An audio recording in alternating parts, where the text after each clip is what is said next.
Shalom semuanya. Puji Tuhan, kita bersama-sama di tempat ini kita mau memperingati kematian Tuhan Yesus di kayu salib. Dia berkorban, rela mati bagi setiap kita yang berdosa. Biarlah kasih Tuhan yang begitu besar bagi kita meresponinya untuk kita menerima Dia sebagai Tuhan dan Juru Selamat dalam hidup kita. Biarlah kita satukan hati dalam doa, biarlah Tuhan melawat menjamah setiap kehidupan kita. Kami bersyukur kepadamu Tuhan, pagi hari ini Kau berikan kesempatan untuk kami datang di tempat ini Tuhan. Kami mau memperingati Tuhan, betapa besarnya kasih-Mu Tuhan, terlalu besar Tuhan. Bukan dengan emas perak, bukan dengan barang fana Tuhan, Kau telah menebus dosa kami.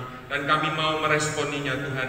Untuk kami serahkan hidup kami ke dalam tangan-Mu, menyerahkan seluruh kehidupan kami. Saat ini Engkau layakkan kuduskan hidup kami Tuhan. Biarlah Engkau melawat menjamah setiap kehidupan kami Tuhan. Kami menyembah Allah yang hidup, Tuhan yang hidup bagi kami Tuhan. Juga hantar umat-Mu yang dalam perjalanan, biarlah Kau tibakan dengan selamat untuk kami boleh bersama-sama bersuka cita di tempat ini Tuhan. Juga umat-Mu yang menyaksikan melalui online, melalui YouTube Tuhan, siaran YouTube, biarlah Engkau melawat menjamah setiap kehidupan mereka. Juga untuk aparat keamanan yang saat ini bertugas, TNI, Polri, serta jajarannya yang saat ini juga ada di depan sana Tuhan. Engkau memberkati mereka dengan kesehatan, kekuatan Tuhan. Kami boleh bersuka cita, kami boleh memuji menyembah-Mu dengan seluruh kehidupan kami. Hanya di dalam nama Tuhan Yesus yang siap memuji dan menyembah Tuhan, mari kita sama-sama katakan amin.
berarti bagi kami Tuhan.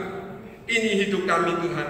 Engkau menilik setiap jemaat-Mu, umat-Mu di tempat ini, juga yang menyaksikan di online Tuhan. Biarlah Engkau mengetahui isi hati mereka, dan Engkau mau menjamah setiap kehidupan mereka. Dan kami di tempat ini, kami mau lebih lagi memuji dan menyembah-Mu hanya di dalam nama Tuhan Yesus yang siap dan memuji Tuhan lebih lagi. Mari kita sama-sama katakan amin. Berikan sorak-sorai yang meriah bagi Tuhan kita. Oleh darah anak domba Allah.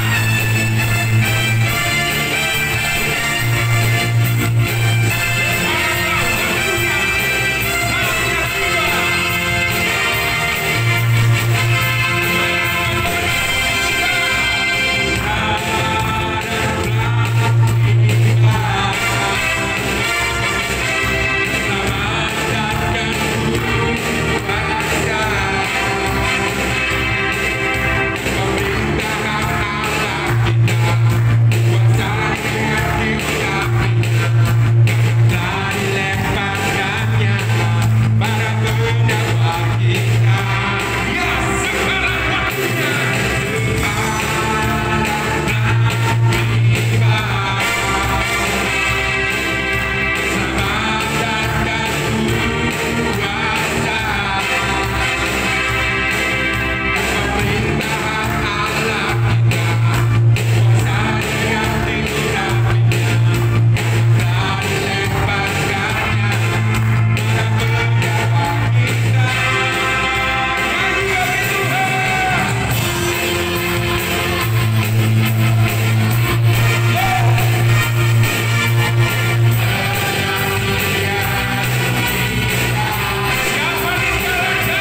mempersiapkan seluruh kehidupan kita, hati kita untuk kita berfirman Tuhan.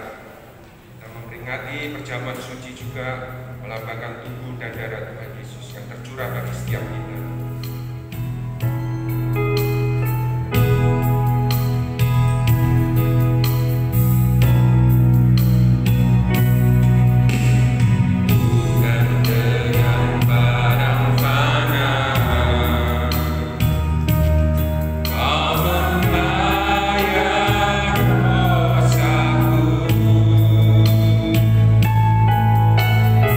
Dengan darah yang mahal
Hidup ini kami letakkan di mezbamu Tuhan. Tiada yang tersembunyi di hadapan-Mu Tuhan.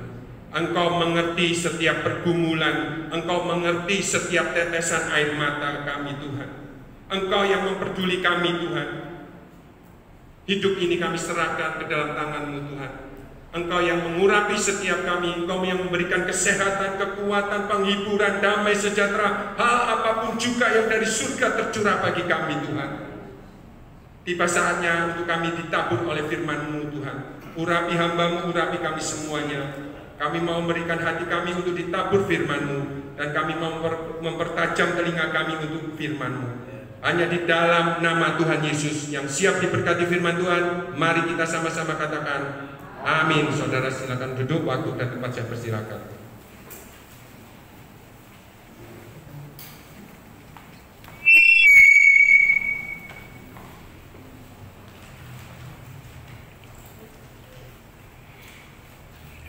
Sebelum saya sampaikan firman Tuhan, saudaraku, saya ucapkan selamat Jemaat Agung.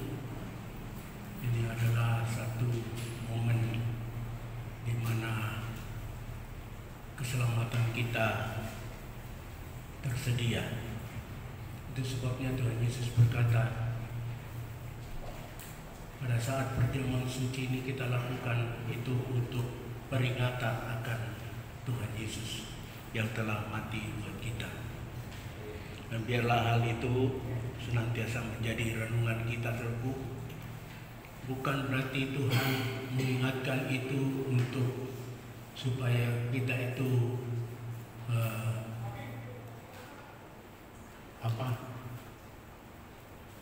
dia itu perlu disanjung, tidak. Tanpa saudara sanjung, dia itu tetap Allah yang tersanjung. Ya, kita lihat di dalam surat-surat Perjanjian Lama, berulang-ulang Tuhan mengatakan, kamu yang telah saya pimpin keluar dari tanah Mesir. Itu menunjukkan bahwa Tuhan itu mengingatkan kita bahwa kita ini sudah dibebaskan, sudah bebas. Jadi kalau kita sudah bebas, mari kita hidup sesuai dengan kehidupan kita sebagai orang yang sudah dimerdekakan oleh Tuhan. Nah, pagi hari ini kita akan berbicara tentang pekerjaan yang Tuhan telah selesaikan yang menyebabkan tersedianya keselamatan bagi dunia ini. Kita akan buka Alkitab kita di dalam Yohanes 19, Yohanes pasal yang ke-19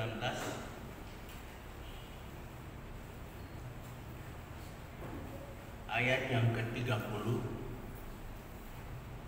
Tetapi suruh saya akan bacakan, nanti saudara Joko bacakan dari ayat yang ke-28, 29 dan 30. Kita simak, dan setelah selesai pembacaan mari kita aminkan bersama. Yohanes 19 ayat yang ke-28, 29 dan 30. Demikianlah bunyi firman Tuhan. Sesudah itu, karena Yesus tahu bahwa segala sesuatu telah selesai, berkatalah Ia, supaya genaplah yang ada tertulis dalam kitab suci, Aku haus. Di situ ada suatu bekas penuh anggur asam. Maka mereka mencucukkan bunga karam yang telah dicelupkan dalam anggur asam pada sebatang hisop, lalu mengunjukkannya ke mulut Yesus. Sesudah Yesus meminum anggur asam itu, berkatalah Ia, sudah selesai. Lalu Ia menundukkan kepalanya dan menyerahkan nyawanya. Amin. Yang saudara sudah dikasih oleh Tuhan.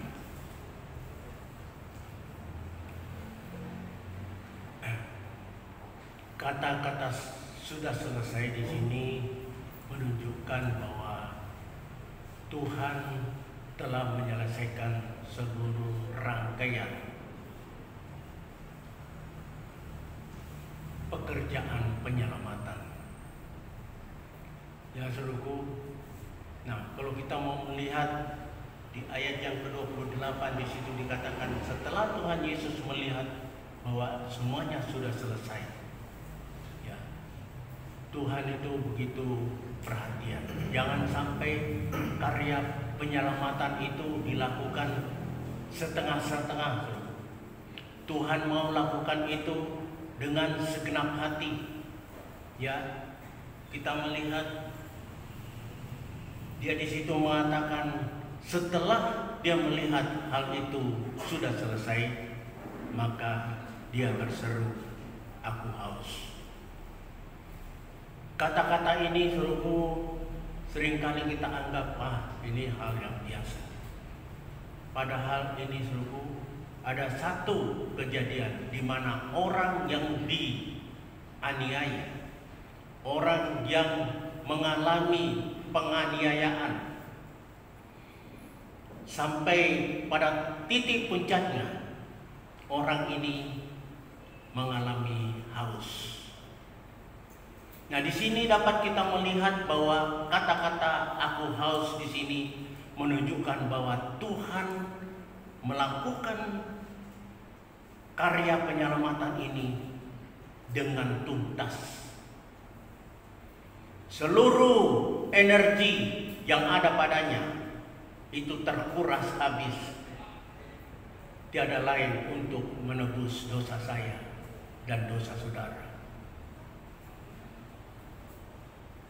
Dan kita melihat saudaraku di ayat yang ke-29 di situ dikatakan di situ ada bekas ya air anggur asam diberikan kepada Tuhan. Sebelum hal itu dia tidak minta untuk minum. Dia mau semuanya tuntas. Penderitaan ini dia alami sampai tuntas, sampai tidak ada daya sama sekali. Baru dia mengatakan, "Aku haus." Saudara tahu anggur asam itu untuk apa? Itu sama seperti untuk membius supaya dia tidak merasakan sakitnya. Pada puncak sakitnya dia saudaraku, baru setelah selesai semuanya, tuntas semuanya, baru dia mengatakan, "Aku haus." Dan dia minum air anggur asam itu. Sebagai untuk apa? Untuk membius supaya dia kesakitannya yang amat sangat dia derita itu dapat sedikit berkurang. Tetapi itu dia lakukan setelah semuanya itu selesai. Dan kemudian saudaraku, setelah dia mengecap itu semuanya, dia berkata, "Sudah selesai." Kalau kita mau melihat rangkaian peristiwa ini, mulai dia disalib, di ayat yang di atas, Tuhan itu luar biasa. Menjelang dia menghembuskan napas dan menyerahkan jiwanya kepada Bapa Allah, dia masih memperhatikan, ya. Dia lakukan dulu untuk semua orang yang membenci dia, yang menyalibkan dia.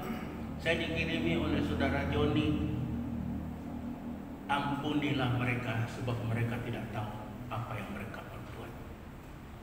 Ya, itu kata-kata Tuhan. Termasuk orang yang menyalibkan dia, orang yang meludahi dia, orang yang menampar dia. Itu dia katakan, "Ampuni dia, Bapa, sebab dia tidak tahu apa yang mereka perbuat." Setelah semuanya itu dia lakukan, baru dia memikirkan ibunya. Coba saudaraku, kalau kita, pasti kita pikirkan orang dekat kita dulu kan. Tetapi Tuhan tidak. Orang yang berdosa, orang yang menampar, orang yang memaku dia, orang yang menusuk lambungnya, dia katakan, "Ampuni dia, sebab mereka tidak tahu apa yang mereka perbuat." Setelah itu baru dia memikirkan, ya, ibunya. Baru dia memikirkan dirinya, "Aku menyerahkan nyawaku." Saudara-saudara, kalau kita melihat peristiwa pengutusan Tuhan ini, saudaraku, kita berpikir adalah satu pekerjaan yang gampang. Tidak, saudaraku. Tuhan Yesus ini diutus oleh Bapaknya apa? Itu melalui satu tahapan. Dia tidak bisa untuk langsung naik sebagai juru selamat bagi kita. Kamu harus belajar dulu. Umur 12 tahun dia harus belajar di Bait Allah. Pada saat ada perayaan, ya, mamanya bawa dia, dia berada di dalam Bait Allah. Untuk apa? Bertanya jawab. Bukan untuk diskusi, tetapi dia mau menimba ilmu. Dan pertanyaan-pertanyaan yang dia keluarkan untuk para alim ulama, imam-imam itu, mencengangkan alim ulama itu. Di situ alim ulama dapat melihat, begitu antusiasnya si anak muda yang masih 12 tahun ini untuk mengetahui hukum-hukum Allah. Nah, setelah itu saudaraku, dia belajar dari Roh Kudus. Setelah berumur 30 tahun, ya, setelah belajar tentang hukum Tuhan, bagaimana dapat melakukan hukum-hukum Tuhan, dia mulai belajar dari Roh Kudus. Alkitab berkata, Roh itu membawa dia untuk dijumpai iblis. Di situ juga dia belajar tentang bagaimana menghadapi kondisi-kondisi kehidupan, ya, dari aspek spiritual. Tadi kognitif, sekarang spiritual. Diisi semua. Kita juga anak-anak Tuhan, saudaraku, jangan waktu itu kita buang dengan sia-sia. Wah, aku tidak punya duit untuk belajar. Kita itu bisa belajar tanpa tidak secara formal. Banyak membaca, apalagi YouTube, ada Google sekarang. Buka untuk belajar Alkitab, ya. Belajar bukan Alkitab saja, tetapi pengetahuan umum. Supaya kita ini menjadi anak-anak Tuhan itu jangan sampai tidak bisa mengetahui perkembangan zaman ini. Ini kita melihat Tuhan Yesus melakukannya. Dia belajar untuk ketahanan fisik pada saat ditantang. Kalau kamu anak Allah, ayo, lagi lapar-laparnya nih, ditantang, ayo buat batu dari roti. Ini iblis yang nantang dia. Apa sih salahnya kalau dia melakukan itu? Kalau dia mau buat, kebetulan aku lapar, sekalian saya mau tunjukkan bahwa saya ini anak Allah. Tetapi dia tidak mau. Di situ satu ujian. Ya. Ujian apa? Bahwa manusia itu hidup bukan dari roti saja, tetapi firman yang keluar dari mulut Allah. Terus ujian ketahanan reputasi.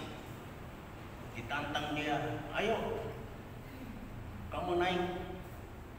Karena ada ayat yang mengatakan kalau kamu melemparkan badan itu turun, pasti ada malaikat yang menantangkan sehingga kakimu tidak terantuk ke batu. Kalau kita sudah tahu hal-hal semacam itu, ya, di dunia sana seringkali kita dikata-katai, tapi tidak usah balas seluruh. Itu loh orang Kristen katanya minum racun tidak apa-apa. Itu ya, kalau minum racun kita diracuni, kita tidak tahu, dan kita minum, itu tidak akan mendatangkan apa-apa bagi kita. Tetapi kalau kita sudah tahu racun dan kita mau minum, itu mencobai Tuhan. Ya, saudara perlu mengetahui itu supaya kita ini jangan dikecoh dengan orang-orang yang tidak mengerti tentang Alkitab. Kemudian apa? Di harta. Ya, sekarang ini suruh bicara tentang harta. Harta itu apa? Menggiurkan bagi daging. Tetapi harta itu mematikan. Ayo, ini semuanya kamu lihat ya. Saya akan berikan kepada kamu kalau kamu menyembah aku. Dia katakan hanya Tuhan yang disembah. Ini penguji, penggoda, lari terpirit-pirit. Kemudian latihan-latihan yang harus dia lakukan, melakukan tugas pelayanan. Ya, dia melayani, dia melakukan apa, orang sakit dia sembuhkan, orang mati dia bangkitkan, yang kusta ditahirkan. Dia sangat peduli sampai Alkitab berkata pada saat dia melihat orang-orang yang lagi menderita, tergeraklah hatinya oleh belas kasihan. Kita anak-anak Tuhan harus begitu, saudara. Jangan tidak peduli terhadap sosial, kondisi sosial.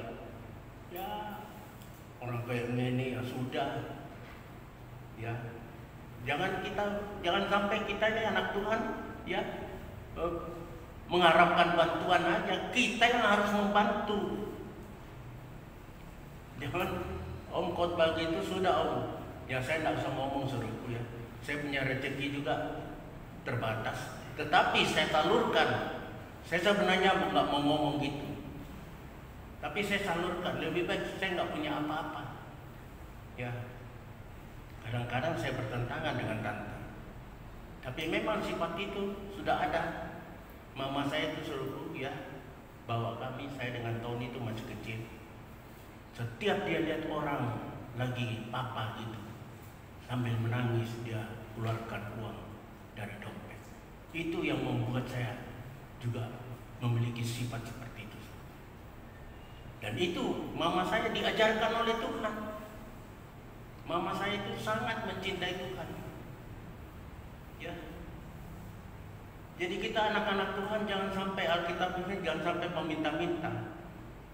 Ya, dengan cara apa? Belajar. Belajar firman, belajar ilmu pengetahuan sehingga kita menjadi anak-anak Tuhan yang bisa menghadapi segala macam problema. Baik problema yang harus diselesaikan dengan hikmat manusia maupun hikmat dari Tuhan. Ya. Nah, itu. Yang terakhir, apa yang Tuhan lakukan? Yaitu mengajar. Dia mengajar. Dan dia mengajar itu bukan hanya dengan mengajar saja, tetapi dia praktekkan. Begini loh ajaran. Sampai dia membasuh kaki murid-muridnya. Dia katakan murid tidak boleh lebih daripada guru. Maksudnya apa? Kalau dia itu guru mau merendahkan dirinya, kita ini muridnya harus lebih merendahkan diri. Bukan berarti guruku bisa cuci ini, saya kan tidak boleh lebih dari itu. Tidak, justru kamu lebih. Gurumu saja bisa rendah hati begitu, kamu harus lebih rendah hati. Itu ajaran Tuhan terhadap kita murid-murid Tuhan. Supaya apa, saudaraku? TNI, Polri itu tidak terlalu banyak kerjaan. Kenapa? Karena kita ini dibenci oleh saudara kita dari kaum Israel. Karena kita ini terlalu sombong. Jujur saja tuh. Kadang-kadang saya berpikir ya wajar. Kita tidak peduli dengan mereka. Dan berkat-berkat yang kita sudah miliki ini ya untuk kita sendiri. Sehingga ada kecemburuan sosial. Bukankah harta ini suruhku ya akan dimakan ngengat? Bukan berarti kita mau hambur-hambur, tidak. Kita juga ada hikmat untuk membagi-bagi harta ini. Jadi itu ajaran-ajaran Tuhan yang perlu secara garis besar saya sampaikan. Dan ini sangat bermakna, saudara. Jadi Tuhan Yesus turun ke dunia itu mengajarkan segala macam cara. Untuk apa? Untuk pada saat Tuhan menyediakan keselamatan, kita sudah bisa mengelola, memanage keselamatan itu di dalam kehidupan kita. Tuhan mengerjakan seperti yang saya sudah katakan tadi. Setelah mengerjakan itu semuanya, disalib demi untuk orang yang memusuhi dia, demi orang yang berdosa, yang menentang Allah Bapaknya. Itu dia rela mati.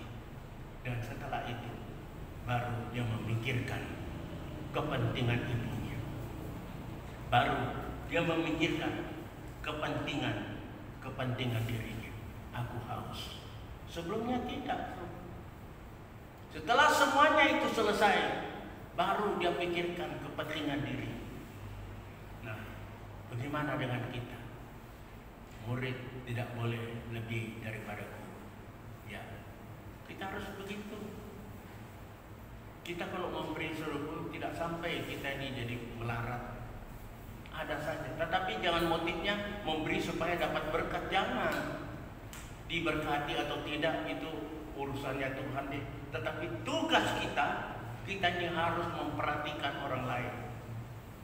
Yang membuat apa? Nama Tuhan dipermuliakan, bukan untuk kepujian diri kita. Nah, sekarang saya masuk pada hal yang sangat penting tentang sudah selesai.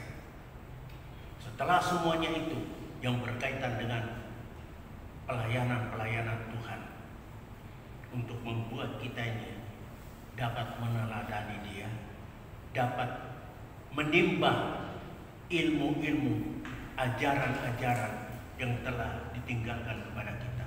Mari kita sekarang melihat, ya,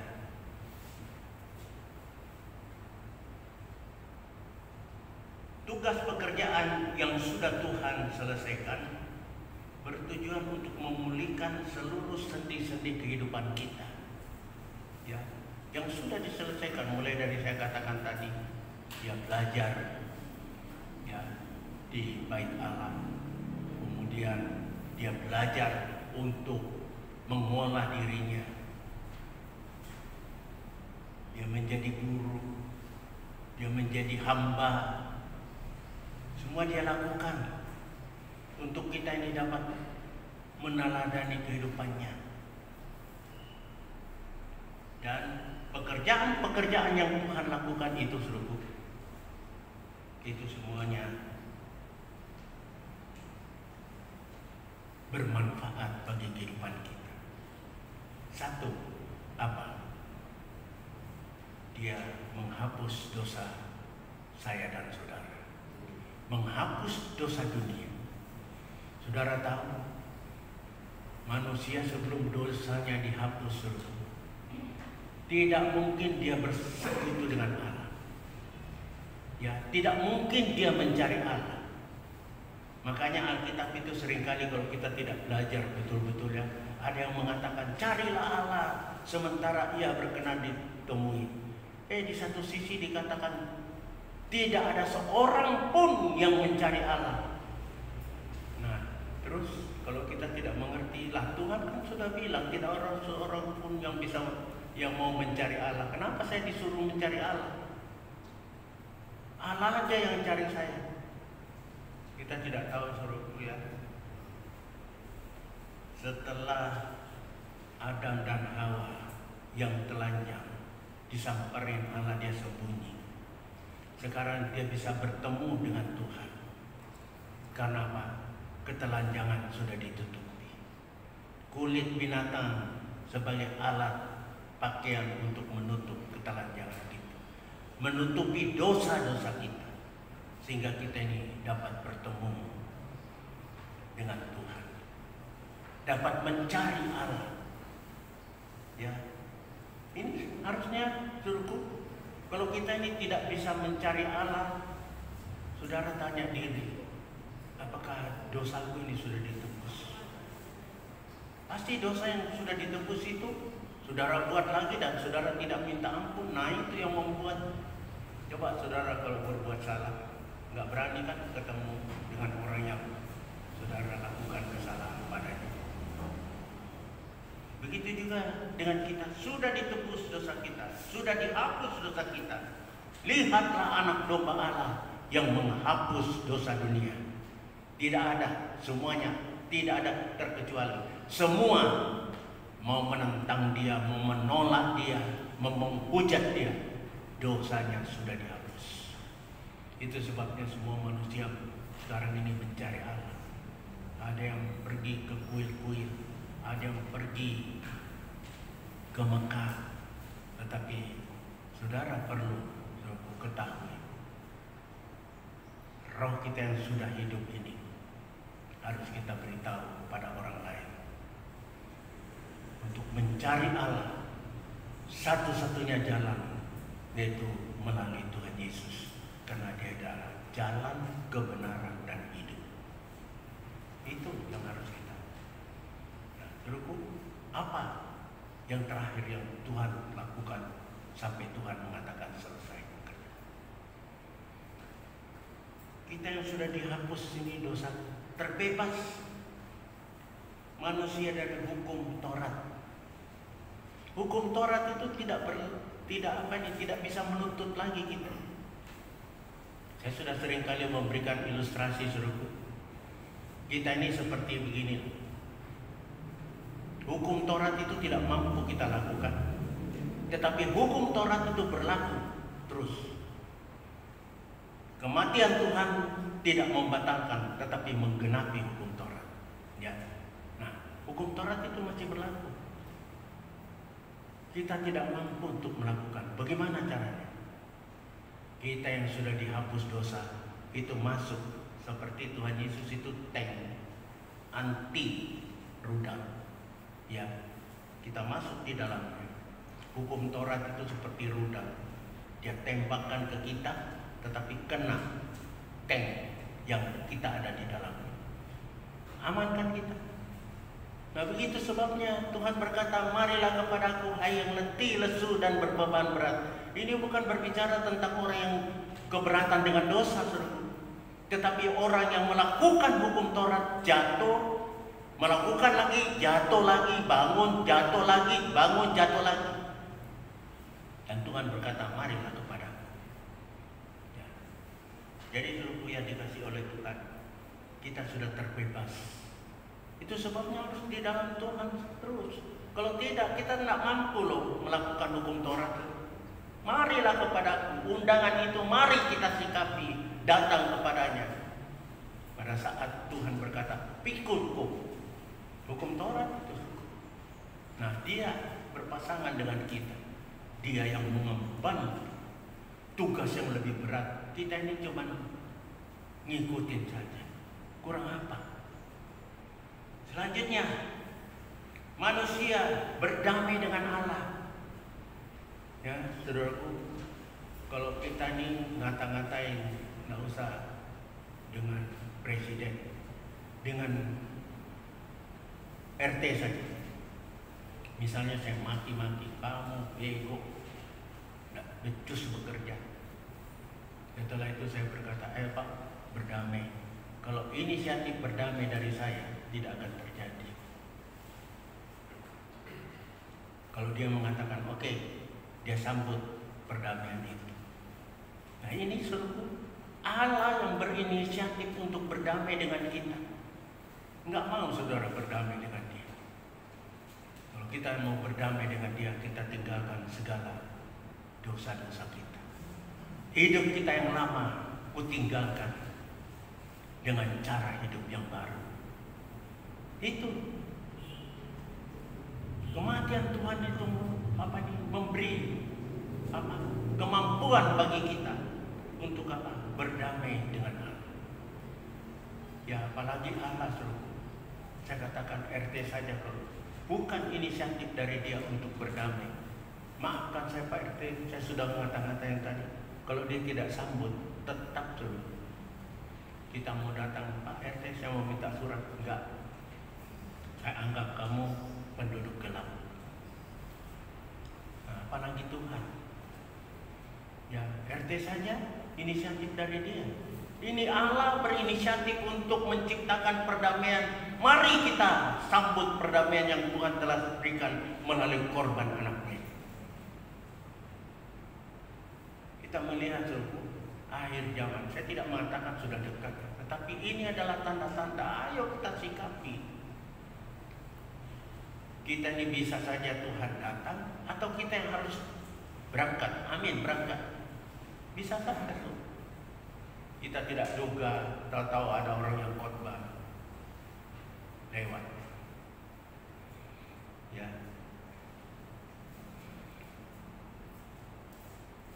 Kelemahan dan penyakit kita ditanggungnya. Coba. Kematian Tuhan, kelemahan apa saudara? Kelemahan untuk tidak bisa berbuat baik. Tuhan kan sudah bilang di dalam Efesus 2 ayat 10, kita ini cuma ciptaan Allah, betul? Tetapi mampu nggak berbuat baik? Belum tentu. Kalau tidak diciptakan di dalam Kristus, kita tidak bisa berbuat baik. Sebab Efesus berkata, kita ini semuanya ciptaan Allah. Kita ini buatan Allah, diciptakan di dalam Kristus. Barulah kita ini dapat berbuat baik. Dan itulah yang Tuhan ingin kita lakukan. Berbuat baik senantiasa. Ya, kelemahan kita bukan penyakit. Penyakit kita itu bukan yang sakit-sakit TBC, kena virus corona, atau demam berdarah. Bukan itu. Penyakit ini loh, suruhku, penyakit manusia ini loh, yang melekat terus, disenggol titik mulut. Yang tidak mau berdamai dengan sesama. Kalau kita tidak berdamai dengan Allah, sulit untuk berdamai dengan sesama kita. Iya. Saya sering kali berbincang-bincang dengan Pak Mitro, dan saya sering kali Pak Mitro mengatakan memang banyak orang yang mengkritik saya, tapi saya mau sama seperti Samuel yang kita baca ya, membaca doa pagi. Padahal barusan itu 1 hari sebelumnya saya berbicara dengan Pak Mitro.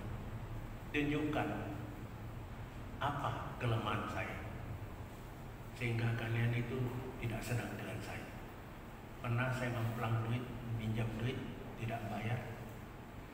Pernah saya nyolek-nyolek saudara. Pernah saya, ya pokoknya yang tidak baik pernah saya lakukan. Mungkin saya tidak sadar, tunjukkan. Samuel ngomong gitu loh. Waktu orang-orang minta raja, Tuhan bilang, Samuel, jangan kamu sakit hati.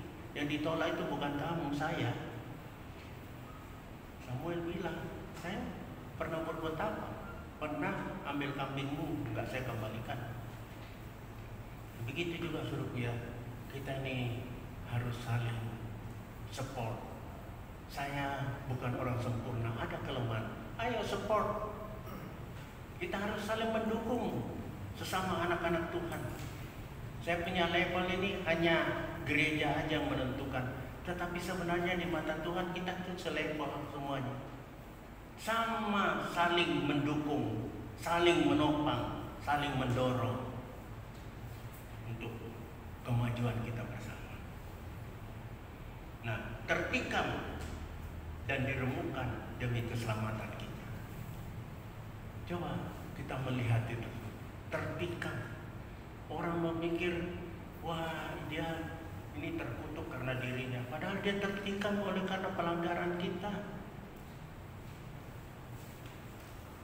Oleh bilur-bilurnya kita disembuhkan. Coba mari kita renungkan saudara.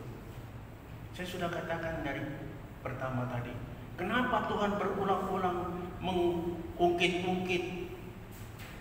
Kamu sudah saya bawa keluar dari, menuntun kamu dari tanah Mesir.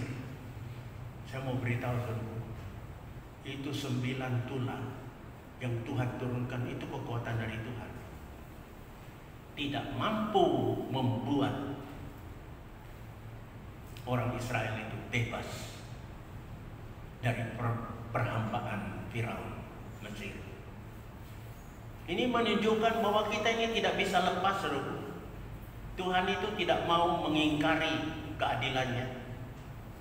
Manusia jatuh harus dihukum.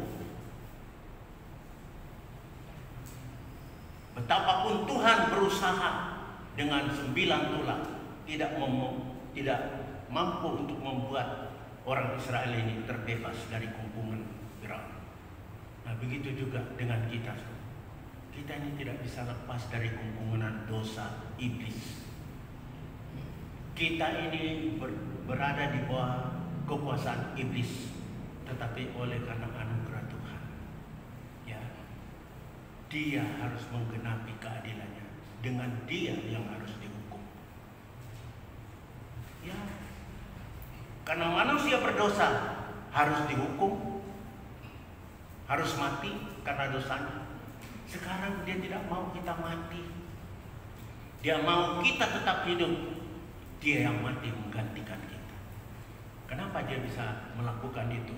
Dan seharusnya apple to apple. Kalau satu apple, ya harus dibalas dengan satu apple. Satu kambing dibalas dengan satu kambing. Dia ini adalah manusia sejati, mewakili saudara dan saya. Tetapi Dia juga Allah sejati. Nah, ini sekarang gereja-gereja banyak yang tidak mengerti, dan yang membuat kita itu bisa gampang, saudara. Ya, pada saat kita sudah diceritain, Tuhan itu 3. Kita mulai berpikir, iya ya, Tuhan mereka 1 itu lebih kita lihat aja cara dia ibadah saja khusyuk. Pagi-pagi sudah ada azan untuk mengundang mereka berdoa. Wah, lebih hebat. Saudara bisa jadi meninggalkan Tuhan, betul? Tapi kalau saudara sudah tahu tentang pelajaran siapa Dia menjadikan dirinya manusia sejati untuk mati menggantikan kita. Sehingga pada saat Dia berada di situ tertikam, Dia menderita amat sangat sampai haus, saudara. Karena apa? Energi terkuras sebagai manusia sejati. Tetapi sebagai Allah, Dia bisa pengorbanannya itu berlaku untuk semua umat manusia. Lihatlah anak domba Allah yang menghapus dosa dunia. Karena begitu besar kasih Allah akan dunia ini, maka diberikan anaknya yang tunggal, supaya siapa yang percaya kepadanya tidak binasa, tetapi memperoleh hidup yang kekal. Kita dapat melihat Dia tertikam. Nah, apalagi yang Tuhan telah berikan kepada kita sebagai manusia. Ini pemberian-pemberian karena Tuhan berkorban buat kita. Ya, firman dan rohnya menuntun agar manusia tak sesat. Firman-Nya itu guidance.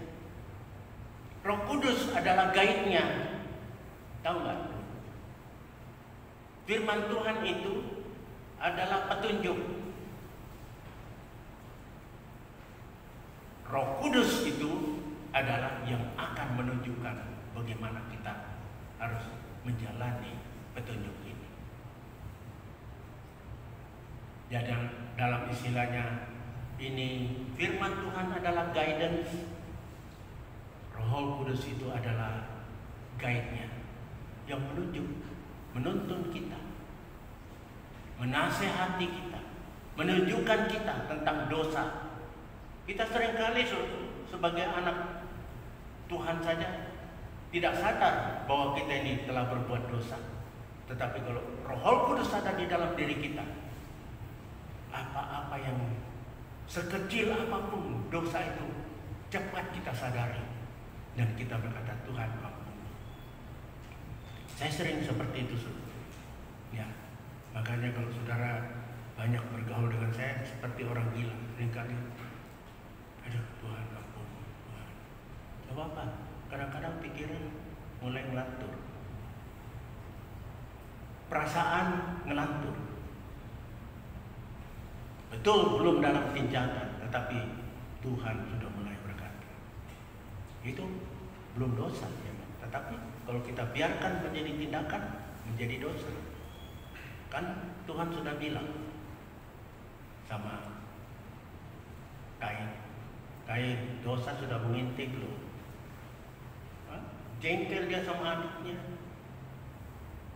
Tapi kita harus ketahui sungguh jengkel itu sama dengan pembunuh, ya. Makanya kita jangan ada di dalam hal-hal semacam itu, ada di dalam kehidupan kita. Nah, kalau Tuhan sudah menyediakan itu semuanya bagi kita, menghapus dosa kita, membebaskan kita, mendamaikan kita dengan dirinya, kelemahan-kelemahan kita diangkat,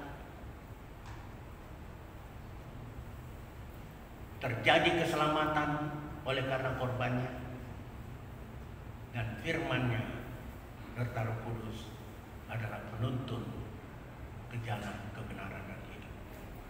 Nah, kewajiban kita itu apa sekarang?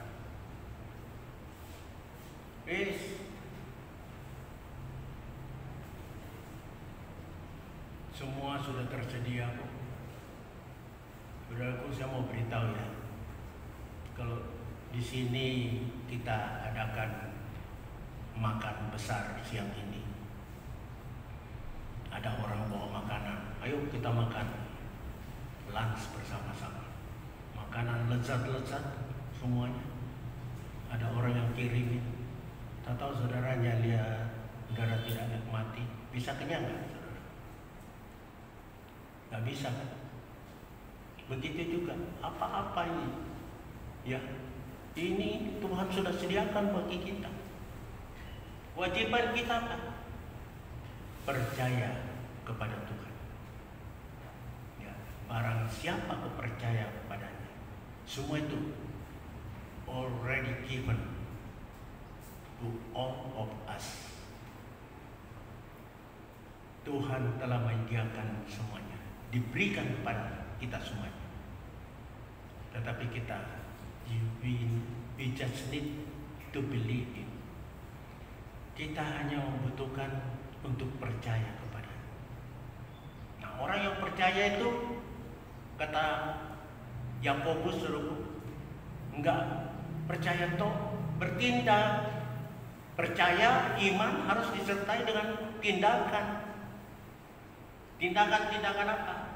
Sebagai orang yang sudah dihapus dosanya, bagaimana tindakan kita? Sebagai orang yang sudah terbebas, orang merdeka, bagaimana tindakan kita? Sebagai orang yang kelemahannya sudah diangkut oleh Tuhan, buktikan kekuatan Roh Kudus yang menyertai kita dalam praktik hidup kita. Ya. Dan yang kedua, orang percaya mengerjakan keselamatannya. Saudara coba tolong bacakan Filipi 2 ayat yang ke-12 dan 13. Filipi 2 ayat yang ke-12 dan ke-13. Demikianlah bunyi firman Tuhan. Hai saudara-saudara yang kekasih, kamu senantiasa taat. Karena itu, tetaplah kerjakan keselamatanmu dengan takut dan gentar, bukan saja seperti waktu aku masih hadir, tetapi terlebih pula sekarang waktu aku tidak hadir. Karena Allah lah yang mengerjakan di dalam kamu, baik kemauan maupun pekerjaan menurut kerelaannya. Nah, saudaraku ya, seringkali kita ngomong, aku disuruh kerjakan keselamatan, bukankah itu aku yang disuruh? Baca ayat 13. Karena Allah lah yang mengerjakan di dalam dirimu. Kita itu tinggal pasrah. Lord, please do everything according to thy will. Lakukan apapun yang baik sesuai dengan kemauan Tuhan. Kita ini ya selalu Allah yang mengerjakan. Terus mengerjakan di dalam kamu baik kemauan maupun pekerjaan. Jadi kita ini sebenarnya tinggal berserah saja. Serahkan hidupmu ke dalam tangan Tuhan. Dia yang akan mengerjakan segala sesuatu di dalam hidup. Amin. Tuhan memberkati kita.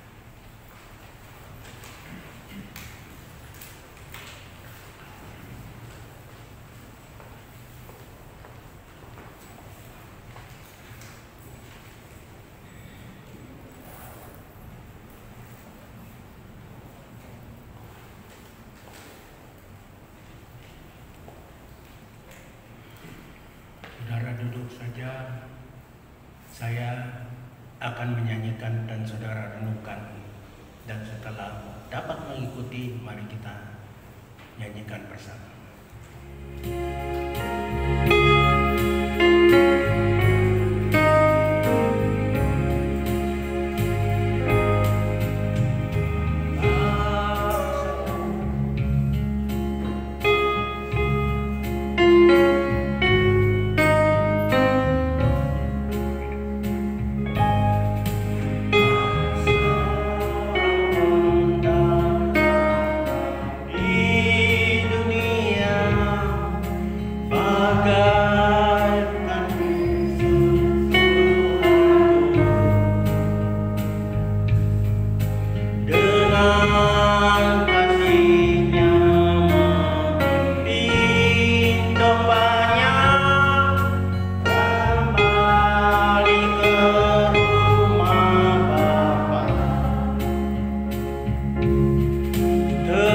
Tertumpah darahnya sebagai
untuk firman Tuhan yang telah kami dengarkan.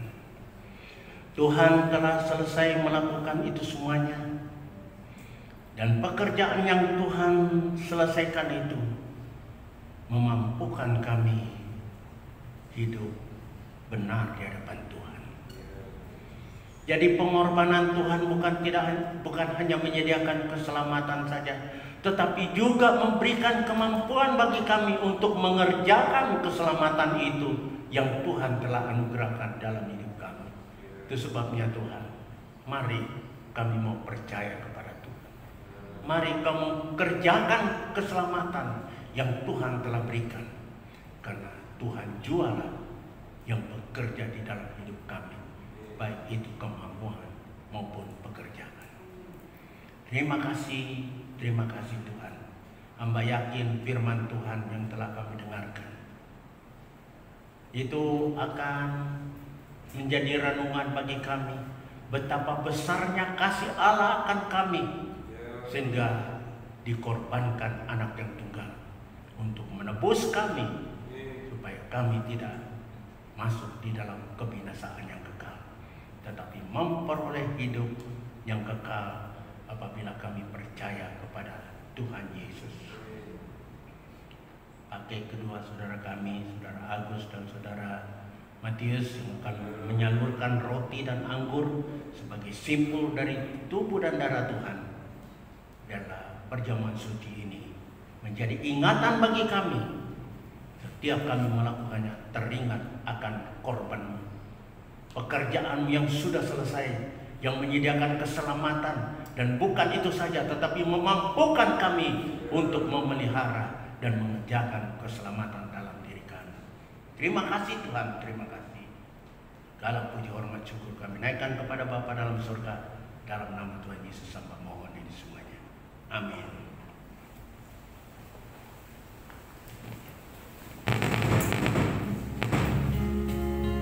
Tertumpah darahnya sebab dosaku, dikorbankan dirinya. Ya Yesus Tuhanku, sembah padamu. Tuhan bebaskan hidupku, dan sudah hapus dosaku. Tertumpah darahnya sebab dosaku, dikorbankannya dirinya. Ya Tuhan Yesus, ku sembah padamu. Tuhan bebaskan hidupku, dan sudah hapus dosaku. Baik, pertama,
mari suruh kita angkat roti lebih tinggi dari kepala kita.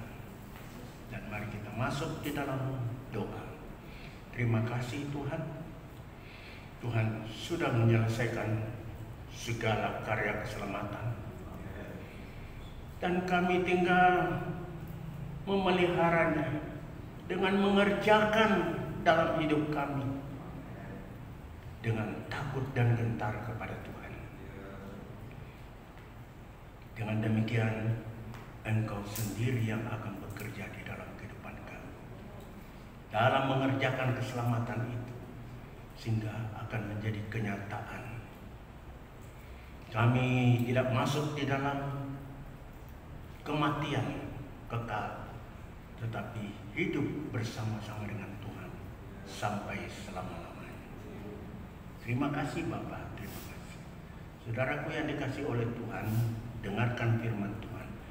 Bukankah roti yang dipecah-pecahkan ini adalah persekutuan dengan tubuh Tuhan Yesus?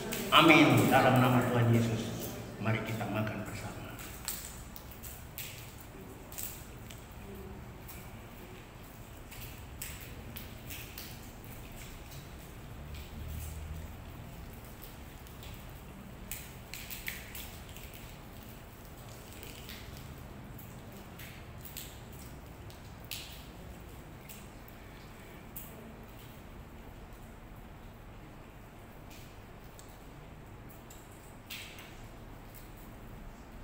Kita angkat cawan ucapan syukur lebih tinggi dari kepala kita dan kita akan masuk dalam doa.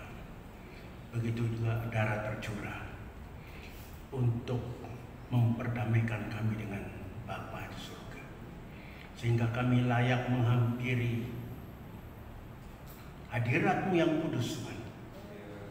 Sebab Tuhan melalui firman-Mu berkata, dengan apakah seorang yang akan datang ke gunung Tuhan yang kudus, ialah dengan membersihkan tangan. Kami layak sekarang untuk menghadap Engkau, bersekutu dengan Engkau, sehingga kekudusan Tuhan semakin bertambah-tambah dan kelamahan kami akan semakin lenyap dari kehidupan kami. Terima kasih Bapak, terima kasih. Saudaraku yang dikasihi oleh Tuhan, dengarkan firman Tuhan. Bukan kacauan ucapan syukur yang di atasnya kita ucapkan syukur adalah persekutuan dengan darah Tuhan Yesus. Amin. Dalam nama Tuhan Yesus, mari kita minum bersama.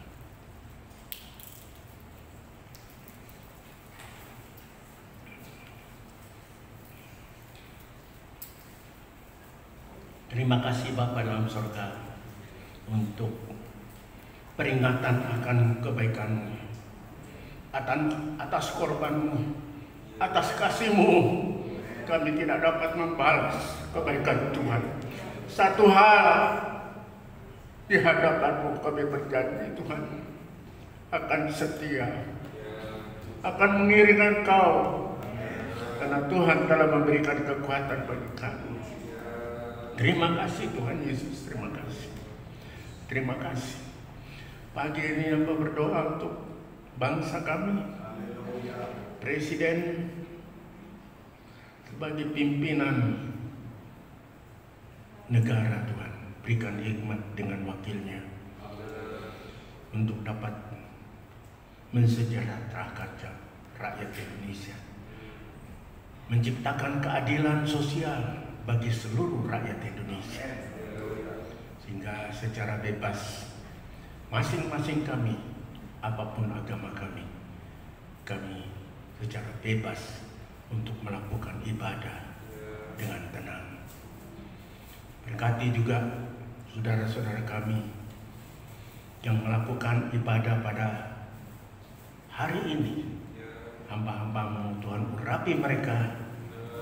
Bagaimana Tuhan menyertai kami, Tuhan berkati juga mereka, menyertai mereka, supaya pelayanan mereka juga membawa berkat bagi jemaat yang Tuhan percayakan kepada mereka. Mau berdoa untuk semua yang ambil bagian dalam pekerjaan Tuhan, pelayanan Tuhan, baik itu pemain musik, WL singer,